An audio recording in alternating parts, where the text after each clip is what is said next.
Just talking musicals with you. Hello, I'm Lesley Ann Knight, and welcome to Just Talking Musicals, and to this week's behind-the-scenes peek at the Cole Porter show, Anything Goes.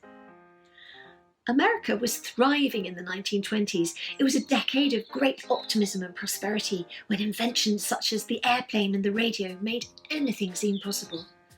People took their hard-earned cash from under their mattresses, took it to the banks and invested it in the stock market, amid stories of chauffeurs, maids and teachers becoming millionaires overnight. By 1929, however, cracks were beginning to show in the stock market, as more and more people invested money they didn't really have in the sure and certain belief they would see a return on their real-life gamble, and the banks kept on taking their money.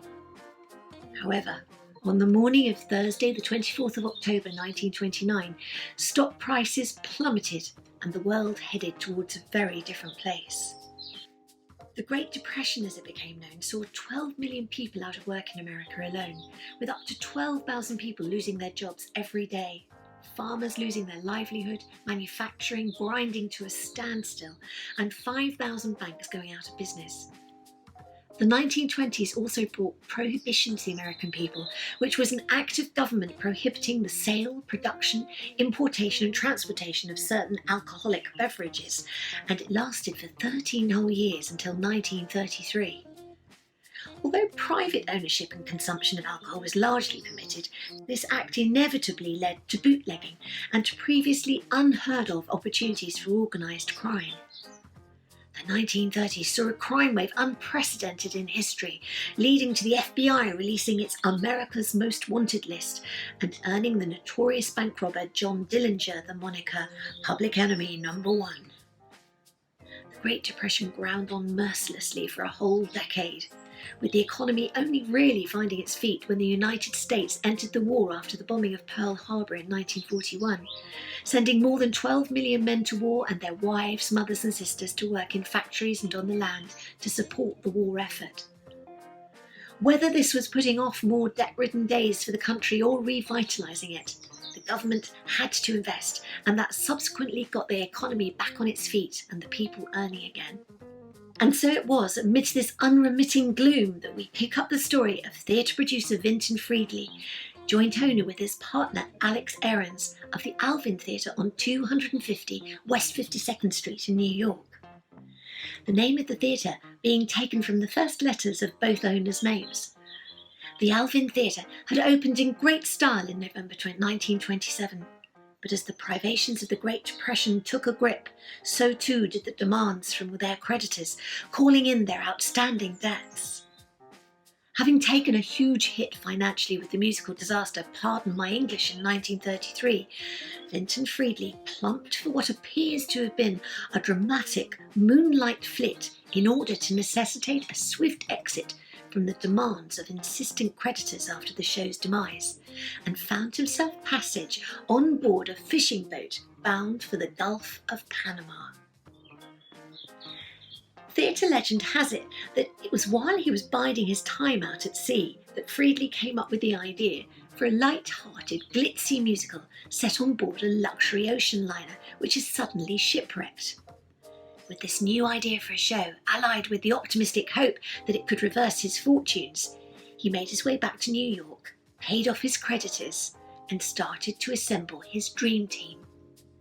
And back on dry land, Friedley once again cast off the confines of convention, and instead of commissioning the book, music and lyrics, and then casting the show, he set out to recruit his headline cast and creative team first, with the intention of building the show around them.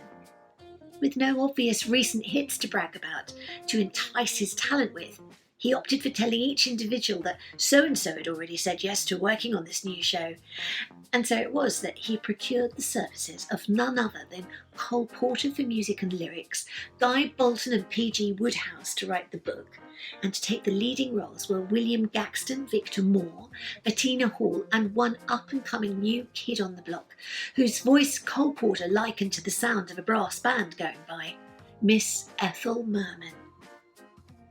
This was the summer of 1934, and rather than having his writers gathered around him in New York, they were actually all inconveniently dotted around Europe. Cole Porter, the quintessential playboy, was to be found boating on the Rhine in Germany. Guy Bolton was at home in the English countryside, and P.G. Wodehouse was living in France. However, they all agreed to work on this new show, and Bolton and Wodehouse set to work on creating a book, the libretto, based on Friedley's idea, and they conjured up a story about the wrecking of a gambling ship and gave it the working title, Hard to Get. Cole Porter then arrived in London and presented Friedley with a handful of possible songs, some new, some from the trunk that travelled around with him, and Friedley was simply captivated.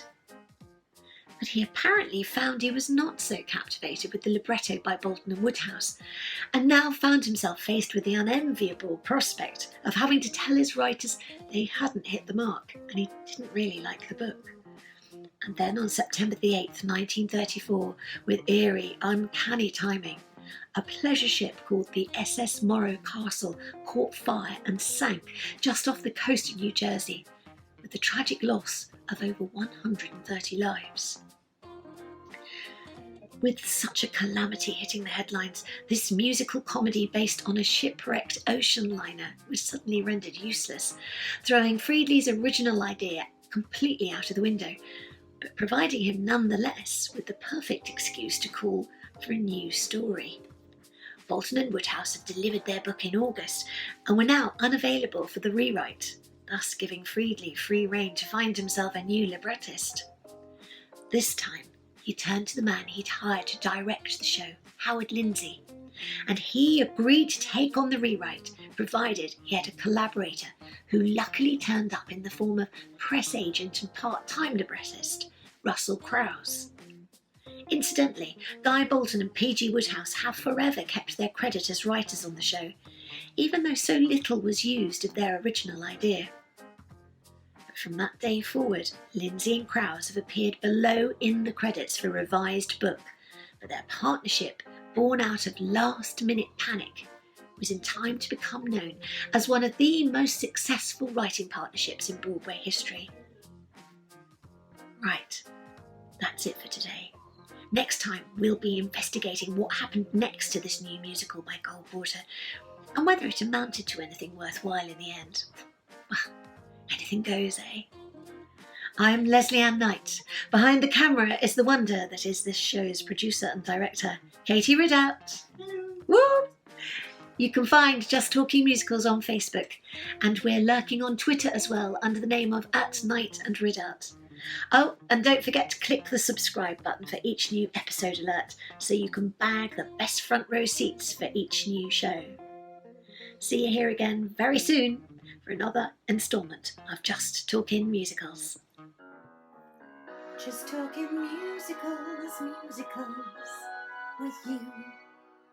Say some words for a bit. Hello, my name is Lesley Ann Knight, and welcome to Just Talking Musicals.